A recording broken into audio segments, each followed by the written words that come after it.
পৃথিবীর সবচেয়ে প্রাচীন বিশুদ্ধ দামি প্রাকৃতিক লবণ হিমালয়ান পিঙ্ক সল্ট যুগ যুগ ধরে মানুষদের স্বাস্থ্যের অনেক উপকার করে চলেছে। হিমালয় পিঙ্ক সল্ট হিমালয়ের মাটির 5000 ফিট নিচ থেকে তোলা হয়।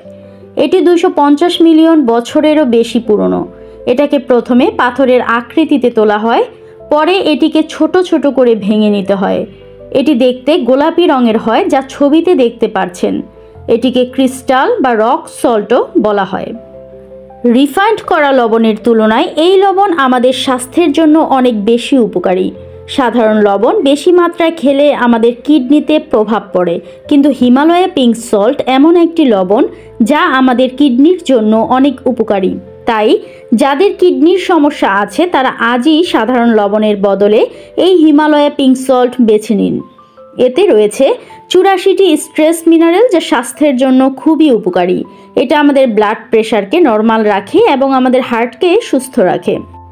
এটি আমাদের শরীরের পিএইচ লেভেলকে ব্যালেন্সে রাখে, আমাদের ইমিউন সিস্টেমকে শক্তিশালী করে।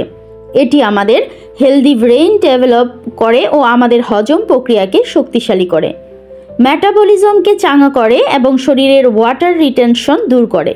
তাই যারা ওজন কমানোর কথা ভাবছেন তারা আজই হিমালয়া পিঙ্ক সল্ট খাওয়া শুরু করে দিন। এটি আমাদের শরীরের ব্যথা দূর করতে সাহায্য করে। হালকা গরম পানিতে এই লবণ মিশিয়ে ব্যথার জায়গায় মালিশ করলে ব্যথার উপশম মেলে। এটি আমাদের বডির সব টেনশন দূর করে বডিকে রিল্যাক্স করে। এটি যখন পাথর অবস্থায় থাকে তখন একে বিভিন্ন শেপ দিয়ে শোপিস তৈরি করা হয়, কারণ এটি বাতাস ও পরিবেশকে বিশুদ্ধ রাখে। এটি আমাদের ভালো ঘুম হতে সাহায্য করে। শতকরা 80% লোকেরই এসেনশিয়াল স্ট্রেস এলিমেন্টস এর অভাব রয়েছে, আর এই হিমালয়া পিঙ্ক সল্ট হলো সোর্স অফ স্ট্রেস এলিমেন্টস, যা আমাদের দাঁত ও হাড় ভালো রাখতে সাহায্য করে।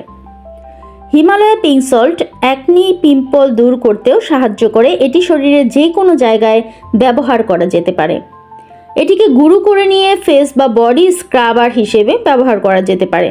এটি আমাদের ত্বককে এক্সফোলিয়েট করে, ডেড সেলগুলোকে রিমুভ করে, ত্বককে পরিষ্কার করে। এটা দারুণ একটা ফেস বা বডি স্ক্রাবার, যা মার্কেট থেকে কেনা স্ক্রাবার থেকে অনেক গুণে ভালো। এতক্ষণ যারা ভিডিওটি দেখেছেন তাদের প্রতি কৃতজ্ঞতা। যারা আমার চ্যানেলটি সাবস্ক্রাইব করেছেন তাদের অনেক ধন্যবাদ। যারা এখনও করেননি তারা প্লিজ আমার চ্যানেলটি সাবস্ক্রাইব করবেন।